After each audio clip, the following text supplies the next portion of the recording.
Local crime બ્રાન્ચની ટીમે સિત્સર road ઉપરથી વિદેશી દારૂના જથ્થા સાથે 2 ઈસમોને ઝડપી લીધા।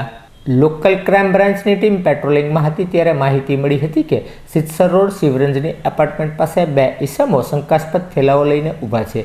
જે બાતમીના આધારે એલસીબીની ટીમે દોડી જઈ બંને ઈસમો પાસેના થેલા ચેક કરતા વિદેશી દારૂની નાની મોટી બોટલ 36 નંગ મળી આવતા પોલીસે નિમેશ ઉર્ફે રોકી, મંગળભાઈ કારિયા અને સુરેશભાઈ સુભાષભાઈ સાથળિયાને ઝડપી લઈ ધોરણસરની કાર્યવાહી હાથ ધરી હતી।